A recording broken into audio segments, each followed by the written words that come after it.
क्रोधसमाध्मात् मापतन्तं महासुरं दृष्ट्वा सा चण्डिका कूपं तद्वधाय तदाकरोत्। सक्षिप्त्वा तस्य वै पाशं तं बबन्ध महासुरं तत्याज महिषं रूपं सोऽपि बद्धो महामृधे। ततः अथ श्री दुर्गा सप्तशती चतुर्थोऽध्यायः। ध्यानम्। ॐ कालाभ्राभां कटाक्षैररिकुलभयदां मौलिबद्धेन्दुरेखां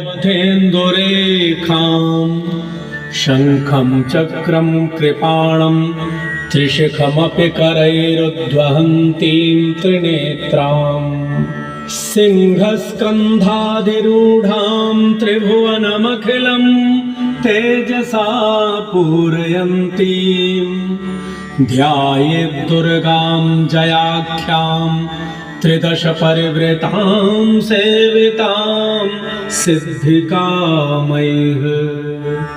ॐ ऋषिरुवाच शक्रादयः सुरगणा निहतेति वीर्ये तस्मिन् दुरात्मनि सुरारिबले च देव्या तां तुष्टुवुः प्रणतिनम्रशिरोधात्मशक्त्या निःशेषदेवगणशक्तिसमूहमूर्त्या तामम्बिकामखिलदेवमहर्षिपूज्यां भक्त्या नताः स्म विदधातु शुभानि सानः।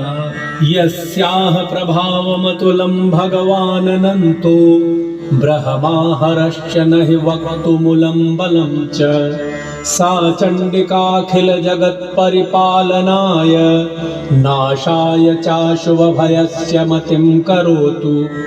या श्रीः स्वयं सुकृतिनां भवनेष्वलक्ष्मीः पापात्मनां कृतधियां हृदयेषु बुद्धिः तत्त्वसारैः मोक्षार्थिभिर्मुनिभिरस्तसमस्तदोषैर्विद्यासि सा भगवती परमा हि देया सर्वोपकारकरणाय सदार्द्रचित्ता।